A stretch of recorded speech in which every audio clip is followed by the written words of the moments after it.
अस्सलामु अलैकुम वरहमतुल्लाहि वबरकातुहू।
इन्नल हम्दलिल्लाहि नहमदुहु व नस्तईनुहु व नस्तगफिरुहु व नऊज़ु बिल्लाहि मिन शुरूरि अनफुसिना व मिन सय्यिआति अमालिना मन यहदिल्लाहु फला मुदिल्ल लहु व मन युद्लिलहु फला हादिय लहु व अशहदु अन ला इलाहा इल्लल्लाह वहदहु ला शरीका लहु व अशहदु अन्ना मुहम्मदन अब्दुहु व रसूलुहु।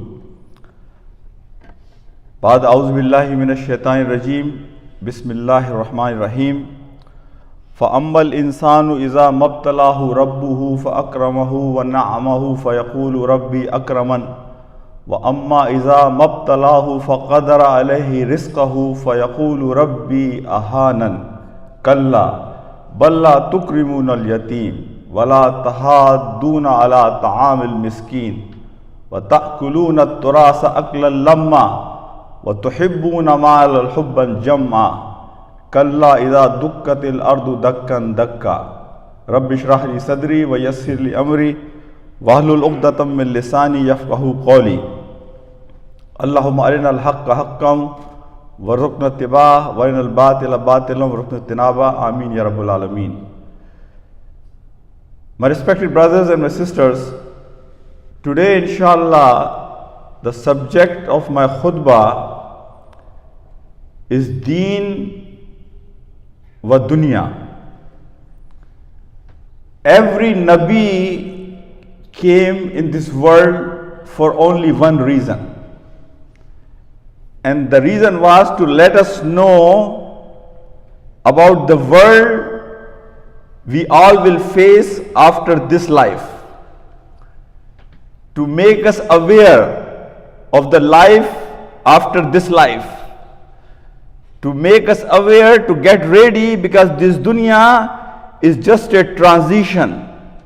This is not your final destiny. This is not your final place. You are here just for a very short while. So live this life like a traveler and get ready, because your status of that life will depend on your actions of this life.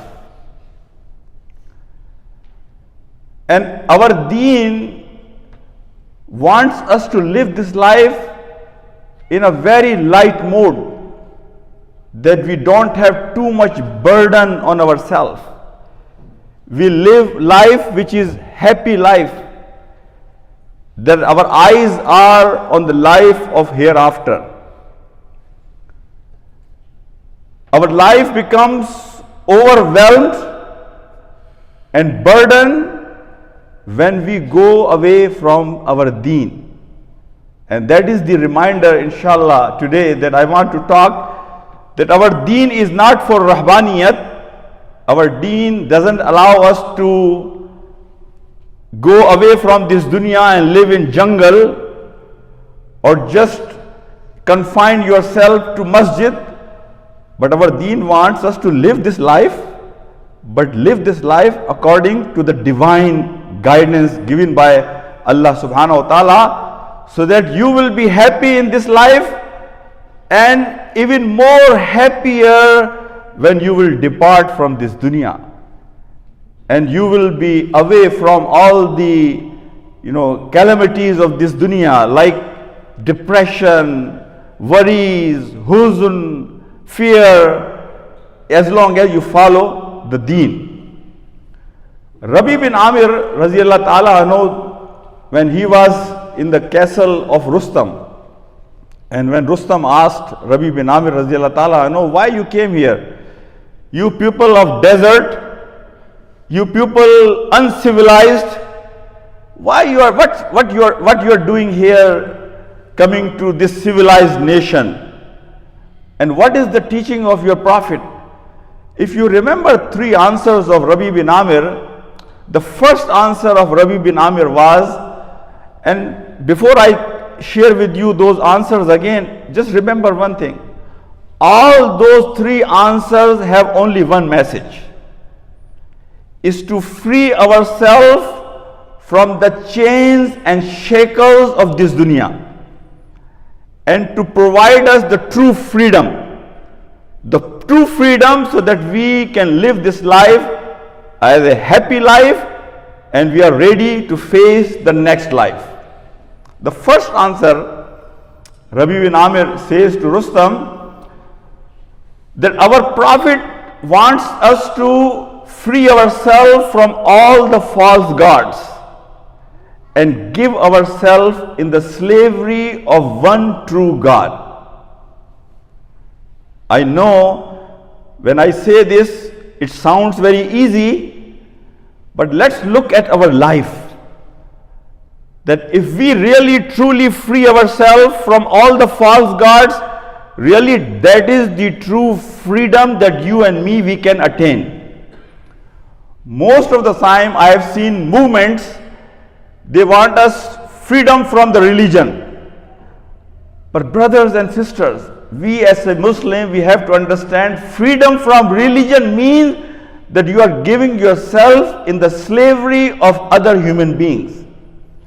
And other human beings are here to exploit your needs, exploit your emotions, exploit your life, and take advantage of it. But Allah subhanahu wa ta'ala is free from all that. That's why the first answer of Rabi bin Amir is to free yourself from the slavery of all false gods and give yourself in the slavery of one God. Because in this life, I know today we don't make any idols, the true idols, like we don't make idols with mud. We don't have any idols, statues, but we do have many idols. If we look around our life, that we have made many idols. Idols of career, idols of standard of life, idol of what other people will say. We don't live our life, we live our life for other people. We are more worried about other people than ourselves. What other people will say if I will do this? Log kya kahenge? What people will say if I will not do this? This is another idol. There is another idol. We try to make people happy and then we try to keep them happy. This is another idol that we make in this dunya for ourselves. My brothers and my sisters, so the first answer of Rabi bin Amir is to free yourself, live your life. Wallahi, once you are on that station that you don't care what people will think about you, you are not worried about making people happy, rather you are more worried about making Allah subhanahu wa ta'ala happy, that will be the station of true freedom from all the false gods. The second answer of Rabi bin Amir, that our Nabi has come to show us the narrowness of this dunya and introduce us with the wideness of the akhirah. Khairan wa abqa, the life which is better and everlasting. Here I want to share with you two concepts. In this life, my brothers and my sisters, sometimes we work so hard for certain things that there was no need to work that hard. We exhaust ourselves. We lose the focus of akhirah. We work so hard that we don't even care about our family. We don't even care about our religion. We don't even care about our health. And end of the day, when we look back, we realize that there was no need for me to work that hard. This life was just about going from point A to point B. And I may have lived this life in a very light mode without having so much burden on my shoulders. And why did I do what I did? The second concept, there are certain things in life we feel like that if I will not achieve this, this is a life and death situation. If I achieve this, but once you pass that point, you realize that that thing was not that important. And I was thinking it's a life and death situation, but truly it was not that important. And when I'm saying this, because I am a pediatrician, as a child, you may experience every day the child is insisting about something, a little toy, because that little toy is everything for him, for his life. That if he will not get that toy, that's end of the life. Same concept, as we grow, the name of our toy changes. The name of our toy changes. From that little child's toy, it changes to career, it changes to business, it changes to bank balance, it in this dunya. It changes, but the same concept, my brothers and my sisters. But let me tell you one thing. When you and me, may Allah subhanahu wa ta'ala protect us, when you and me will go close to our death time, and we will look back, wallahi, most of us we will regret. Most of us we will regret that the work I did, I worked so hard, there was no need for me to work that hard. The things in this life that I was thinking that I cannot live without it, end of the day, those things were not that important. My brothers, world is changing. There was a time when the world was for takasur, al-hakumut takasur, hatta zurtumul maqabir, was for more and more and more. Accumulate as much as you can, get more as much as you can, no matter how, no matter what. But the now world is going towards minimalism. You all might have heard this term, that from takasur, endless accumulation of things and wealth, people have realized by accumulating objects, you cannot attain the true happiness. So now the world is changing, going towards minimalism. That let's have a life, what minimum is required to live this life as a happy life. They are not Muslim, but they have realized and they have got the same concept what our religion gives us, my brothers and my sisters, because the mindset of takasur, accumulating as much as possible, makes you greedy, makes you selfish, makes you self-centered, makes you unhappy no matter what you get, because that is the very nature of desires. Any desire you will have in this world, two outcomes. The first outcome is, once you will attain that desire, the next desire is ready for you to attract. And the second outcome is that if you will not get the desire, then you will get angry and you will get sad. That is the true nature of the desires.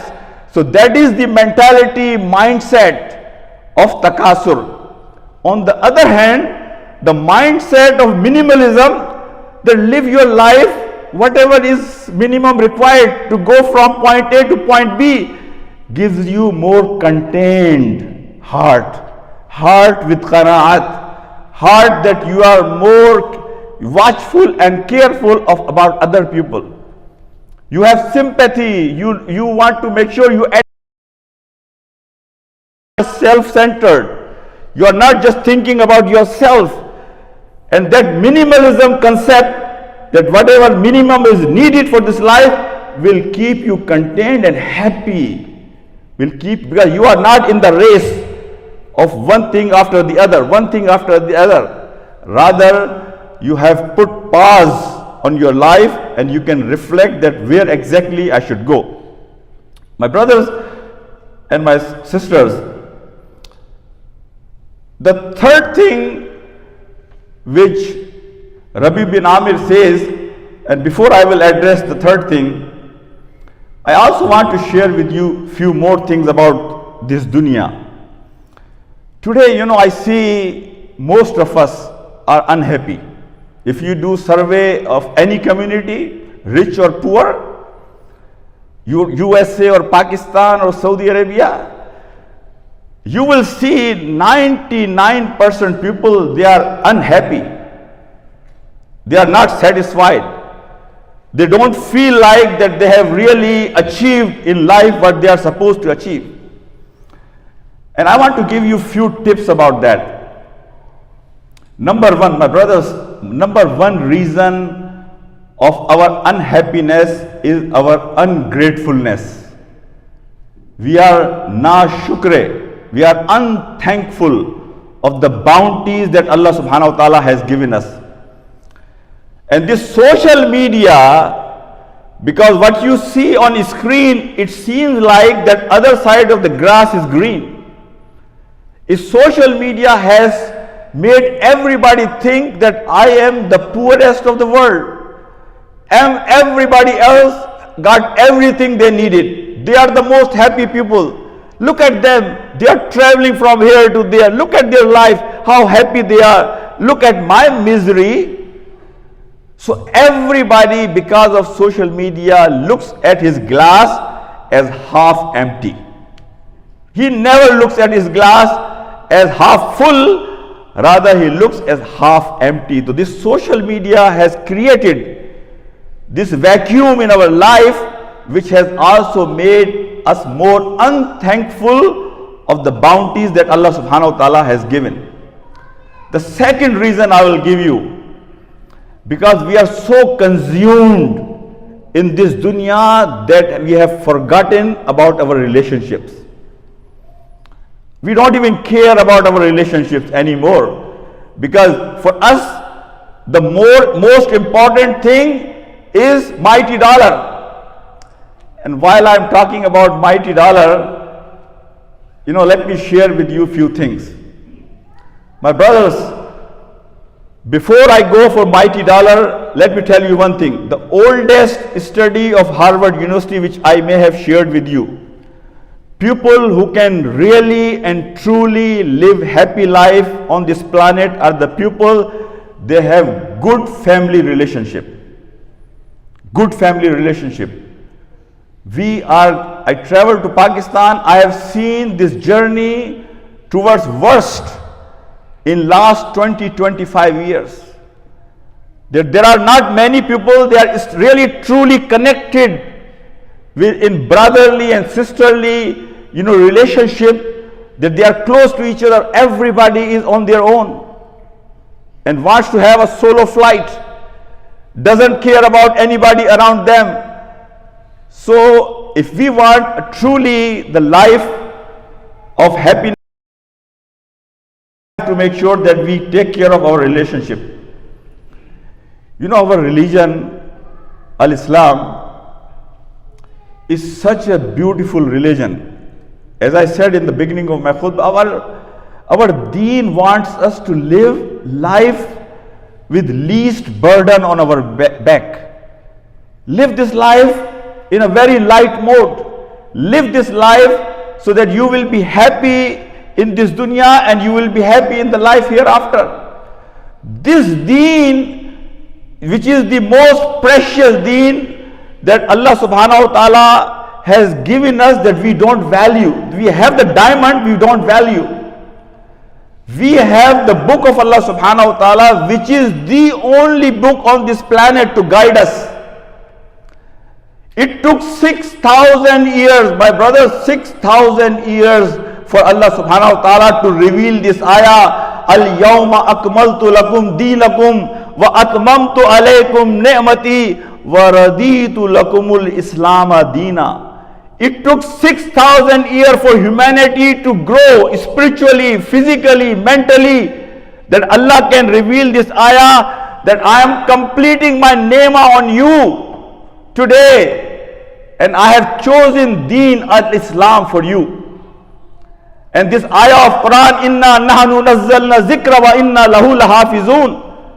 This ayah Allah never revealed in any holy book before. It took 6 revealing this ayah, that I am not only protecting the book that I have sent you, the message al-Quran, I am also going to protect the life of the role model for you for the rest of the life, Prophet Muhammad sallallahu alaihi wasallam.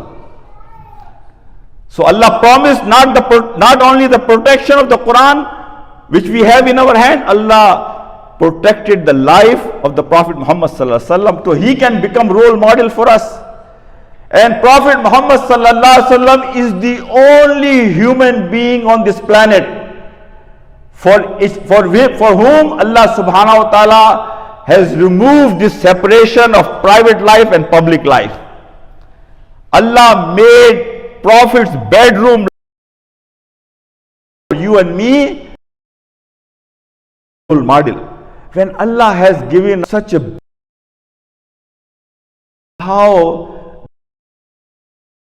happy, unthankful. ربنا آتنا في الدنيا حسنة وفي الآخرة حسنة وقنا عذاب النار ربنا لا تزغ قلوبنا بعد إذ هديتنا وهب لنا من لدنك رحمة إنك أنت الوهاب.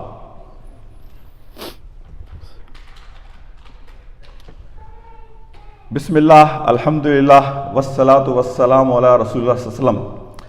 In my last 5 minutes, I just want to give you one aspect of this deen. When we talk about interest, huzri, sood, lot of time we feel like, sood is about just getting 2%, giving 2%, 3%, this percent more on whatever loan you take. Let me give you a little introduction.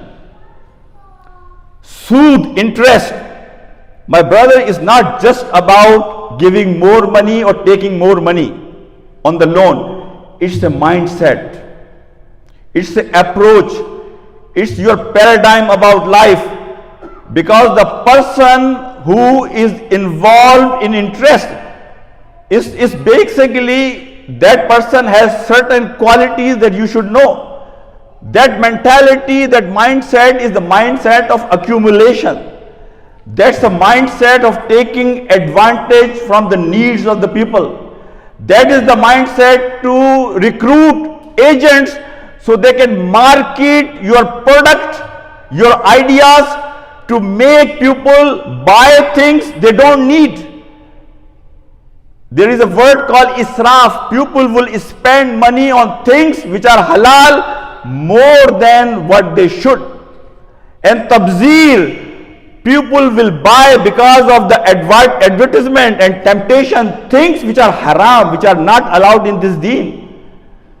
On top of that, my brothers and my sisters, this mentality of sood, because of this, will create unnecessary competition in the society. People will get jealous from each other. Imagine if you see a person that you know that he has taken advantage from your needs, he has exploited your needs, and he has put you down, you are going to develop hate against that person. That hate, unhappiness, and always we are on a mode to accumulate more. That's the mentality of the person or the society or the community which is based on interest. And look at our religion. Our religion has totally different mindset. The mindset of brotherhood, mindset of helping each other, mindset of giving shoulder to each other, mindset if the brother or sister is in need that I should move forward to help. It's a totally different. Imagine the contrast of the people who live in a society with the mindset of interest and the society with Islamic values of brotherhood and sisterhood, like Prophet Muhammad sallallahu alaihi wasallam has developed. So it's not just about money, it's just a different culture. It's a totally different culture, totally different mindset, totally different approach. That's why sood, interest, is the only thing, not adultery, not any other thing, any other sin, even shirk. Allah has not declared war against anybody except one thing, which is riba. That's why Hazrat Umar says, even stay away from the dust of riba. Dust of riba. May Allah subhanahu wa ta'ala give us tawfiq, brothers and my sisters. I will conclude with one thing. Wallahi, there is a day coming. There is a day coming for you and me, sooner or later. That day, on the poorest of the poor of this ummah, on the poorest of the poor of this ummah, the Pharaoh of yesterday, he will admire. He will say, he will have hasra. He will have hasra. I wish that I am on his place. I have the iman, I had the iman of this person. The poorest of the poorest person will be better than the Pharaoh of yesterday. At that time is coming, as long as we believe and we hold on to our religion. That's why one of our sheikh, he says, protect your iman. Protect your iman up until you reach to your grave. ربنا لا تزغ قلوبنا بعد إذ هديتنا وهب لنا من لدنك رحمة إنك أنت الوهاب رب اغفر وارحم وأنت خير الراحمين रब्ब जअलनी मुक़ीमस्सलाति व ज़ुर्रियती रब्बना व तक़ब्बल दुआ रब्बना इग़फ़िरली व लिवालिदैया व लिलमुअमिनीना यौम यक़ूमुल हिसाब अल्लाहुम्मा सल्लि अला सय्यिदना मौलाना मुहम्मदिन व अला आलि मुहम्मदिन कमा सल्लैता अला इब्राहीम व अला आलि इब्राहीम इन्नका हमीदुन मजीद अक़िमुस्सलाह. Quick announcement, inshallah. Last week we announced for brothers and sisters in Turkey that we are collecting, money for them. So brothers will have tables outside. So if you want to donate for Turkey, please stop by at the table.